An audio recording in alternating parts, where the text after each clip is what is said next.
ತುಮಕೂರು ಜಿಲ್ಲೆಯಲ್ಲಿ ಹೇಮಾವತಿ ಹೋರಾಟ ದಿನೇ ದಿನೇ ಜಾಸ್ತಿ ಆಗ್ತಾ ಇದೆ. ಎಲ್ಲೊಂದು ಕಡೆ ಸರ್ಕಾರ ಜಿಡ್ಡಿಗೆ ಬಿದ್ದು ಈ ಏನು ಹೇಮಾವತಿ ಎಕ್ಸ್‌ಪ್ರೆಸ್ ಲಿಂಕ್ ಕೆನಾಲ್ ಕಾಮಗಾರಿಯನ್ನು ಮಾಡೇ ತೀರ್ತೀವಿ ಅನ್ನೋ ರೀತಿಯಲ್ಲಿ ಅದು ಕೂಡ ಸಜ್ಜಾಗಿದೆ. ಇನ್ನೊಂದು ಕಡೆ ಜಿಲ್ಲೆಯಲ್ಲಿ ಹೋರಾಟಗಾರರು ಕೂಡ ನಾವು ಇದು ಯಾವುದೇ ಕಾರಣಕ್ಕೂ ಹೇಮಾವತಿ ನೀರನ್ನು ಮಾಗಡಿಗೂ ಅಥವಾ ರಾಮನಗರಕ್ಕೂ ಕೊಂಡೊಯ್ಯೋದಕ್ಕೆ ಬಿಡೋದಿಲ್ಲ ಅನ್ನುವಂಥ ನಿಟ್ಟಿನಲ್ಲಿ ಹೋರಾಟ ಮಾಡ್ತಾ ಇದ್ದಾರೆ. ನಿಮ್ಮ ಪಾಲ್ಗೊಳ್ಳುವಿಕೆ ಯಾವ ರೀತಿಯಾಗಿರುತ್ತೆ ಇದರಲ್ಲಿ? ಮೊದಲನೇ ಸಲ ನಾವೆಲ್ಲರೂ ಕೂಡ ಪಾಲ್ಗೊಂಡಿದ್ವಿ. ಅನಿವಾರ್ಯ ಇದರಲ್ಲಿ ಏನಾಗಿತ್ತು, ಮೊದಲೇ ಪೂರ್ವಭಾವಿ ಮೀಟಿಂಗ್ಸ್ ಇತ್ತು, ಡೆಲ್ಲಿಗೆ ಒಂದು ಸಲ ಹೋದೆ. ಹಾಗಾಗಿ ಇದರಲ್ಲಿ ಪಾಲ್ಗೊಳ್ಳೋಕ್ಕಾಗಲಿಲ್ಲ.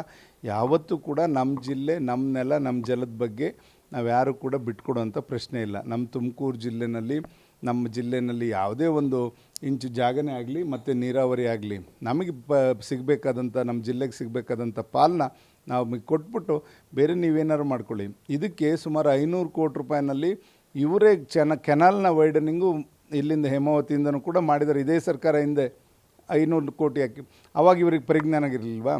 ಇವರು ವೈಯಕ್ತಿಕ DCM ಅವರು ಅವರ ಬಾಮೈದ ಒಬ್ಬ ಇದ್ದಾನೆ ಕುಣಗನಲ್ಲಿ, ಅಲ್ಲಿಂದ ಮಾಗಡಿಗೆ ತೊಗೊಂಡೋಗ್ಬೇಕು, ಮುಂದೆ ಅಲ್ಲಿ ಅವರ ಜಿಲ್ಲೆ ಭವಿಷ್ಯನ ನೋಡ್ಕೋಬೇಕು ಅಂತಕ್ಕಂಥ ದೃಷ್ಟಿಯಿಂದ ಎಲ್ಲೋ ಒಂದು ಕಡೆ ವೈಲೇಟ್ ಮಾಡಿ ತೊಗೊಂಡೋಗಕ್ಕೆ ಹೋದರೆ ಇಲ್ಲಿ ಯಾರು ಕೂಡ ಅದಕ್ಕೆ ಬಗ್ಗಲ್ಲ. ತುಮಕೂರು ಜಿಲ್ಲೆಯವರು ಯಾರು ಕೂಡ ಜಗ್ಗಲ್ಲ. ನಾವೆಲ್ಲರೂ ಕೂಡ ಎಲ್ಲ ಪಕ್ಷಾತೀತವಾಗಿ ಮತ್ತು ಜಿಲ್ಲೆಯ ಎಲ್ಲ 11 ಕ್ಷೇತ್ರದವರು ಕೂಡ ಇದು ಒಟ್ಟಾಗಿ ನಾವು ಹೋರಾಟ ಮಾಡಿ ನಮ್ಮ ನೀರು, ನಮ್ಮ ಹಕ್ಕನ್ನು ಉಳಿಸ್ಕೊಳ್ಳೋಂಥ ಕೆಲಸ ಖಂಡಿತ ಮಾಡ್ತೇವೆ. ಸುರೇಶ್ ಬಾಬು ಅವರು ಹೋರಾಟದಲ್ಲಿ ಕಾಣಿಸ್ಕೊಂಡಿದ್ರು. ಆದರೆ ಇತ್ತೀಚೆಗೆ ನಡೆದಂಥ ಹೋರಾಟದಲ್ಲಿ, ಯಾಕಂದರೆ ಸುರೇಶ್ ಬಾಬು ಅವರು ಈಗ ಪ್ರಮುಖ ಸ್ಥಾನದಲ್ಲಿದ್ದಾರೆ, JDS ಶಾಸಕಾಂಗ ಪಕ್ಷದ ನಾಯಕರು. ಇವರು ಕೂಡ ಇದ್ರೆ ಇನ್ನಷ್ಟು ಬಲ ಬರ್ತಿತ್ತು. ಆದರೆ ಚಿಕ್ಕನಾಯಕನಹಳ್ಳಿ ತಾಲೂಕಿಂದ ಯಾವ ನಾಯಕರು ಕೂಡ ಕಾಣಿಸ್ಕೊಳ್ತಾನೆ ಇಲ್ಲ ಅನ್ನುವಂಥದ್ದು. ಹಾಗೇನಿಲ್ಲ, ನಾವು ಸಾಂದರ್ಭಿಕವಾಗಿ ಒಂದೇನಾಯಿತು, ಮೊದಲೇ ಪೂರ್ವಭಾವಿಗೆ ಬೇರೆ ಕಾರ್ಯಕ್ರಮ ಇದ್ದಿದ್ದರಿಂದ ನಾನು ಡೆಲ್ಲಿಗೂ ಹೋಗಿದ್ದೆ.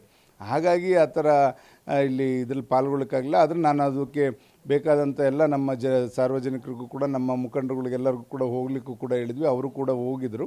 ಅದರಿಂದ ಇದರಲ್ಲಿ ನಾವು ಹಿಂದೆ ಸರಿತಕ್ಕಂಥ ಪ್ರಶ್ನೆ ಇಲ್ಲ. ಈ ಹೋರಾಟ ನಮ್ಮ ಜಿಲ್ಲೆ, ನಮ್ಮ ನೆಲ, ಅದಕ್ಕೆ ನಾವು ಯಾವತ್ತೂ ಕೂಡ ಬದ್ಧವಾಗಿರ್ತೇವೆ. ನಮ್ಮ ನೀರಿನ ಹಕ್ಕನ್ನು ನಾವು ಪಡ್ಕೊಂಡು ಮಿಕ್ಕಿದ್ದು ಎಲ್ಲರಿಗೂ ಕೊಡಲಿ, ಯಾರಿಗೂ ಬೇಡ ಅಂತ ಹೇಳ್ತಾಯಿಲ್ಲ. ಇದೇ ಥರ ನಾವು ಈ ಹೋರಾಟ ಮಾಡಿ ನಮ್ಮ ಎಲ್ಲ ಭಾಗಕ್ಕೂ, ನಮ್ಮ ಚಿಕ್ಕನಾಯಕನಹಳ್ಳಿಯಿಂದ ತುರುವೇಕೆರೆ ಇರ್ಬೋದು, ಗುಬ್ಬಿ ಇರ್ಬೋದು, ತುಮಕೂರು ಗ್ರಾಮಾಂತರ ಇರ್ಬೋದು, ಮತ್ತು ಸಿರಾಗಿರ್ಬೋದು, ಕುಣಗಲ್ಗಿರ್ಬೋದು, ಎಲ್ಲ ಕಡೆಗೂ ನೀರು ಹರಿಸ್ತಕ್ಕಂಥ ಕೆಲಸ ಸಮರ್ಪಕವಾಗಲಿ.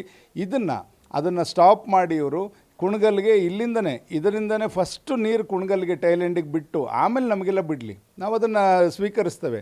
ಅದನ್ನು ಬಿಟ್ಟು ಇವರು ಒಂದು ಕಡೆ ಎಲ್ಲೋ ಡಂಪ್ ಮಾಡಿಕೊಂಡು ಹೈ ಪ್ರೆಷರ್ ಪಂಪಲ್ಲಿ ಇವರು ತೊಗೊಂಡು ಮಾಗಡಿ ಕಡೆ ಹೋಗ್ತೀವಿ ಅಂತಂದರೆ ಮುಂದಕ್ಕೆ ಇವರು ವಿಸ್ತರಿಸ್ಕೊಳ್ಳಿಕ್ಕೆ ಎಲ್ಲಿಗೆ ಅವ್ರ ಕನಕಪುರದ ತನಕ ತೊಗೊಂಡೋಗೋಕ್ಕೆ ಇವರು ಎಲ್ಲ ಕೂಡ ಪ್ಲ್ಯಾನ್ ಮಾಡ್ಕೊಂಡಿರೋಂಗಿದೆ.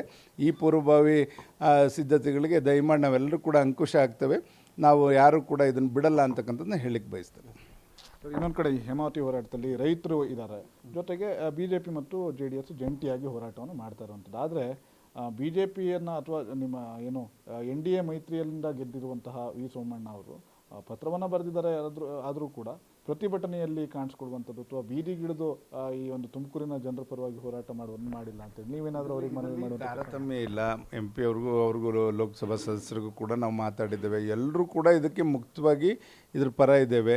ನಮ್ಮ ಜಿಲ್ಲೆ ಪರವಾಗಿ ಯಾರ್ದು ಕೂಡ ಅಪಸ್ವರ ಇಲ್ಲ.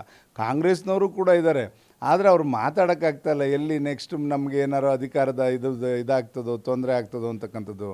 ಅದರಿಂದ ಅವರು ನಾಳಿದ್ದ ಕೆಲವು ದಿನಗಳು ನೋಡಿಕೊಂಡು ಖಂಡಿತ ನಮ್ಮ ಜಿಲ್ಲೆಯ ಹಿತಾಸಕ್ತಿನ ಅವರು ಎತ್ತಿಡಿತಾರೆ ಅಂತಕ್ಕಂಥ ನಂಬಿಕೆ ಇದೆ.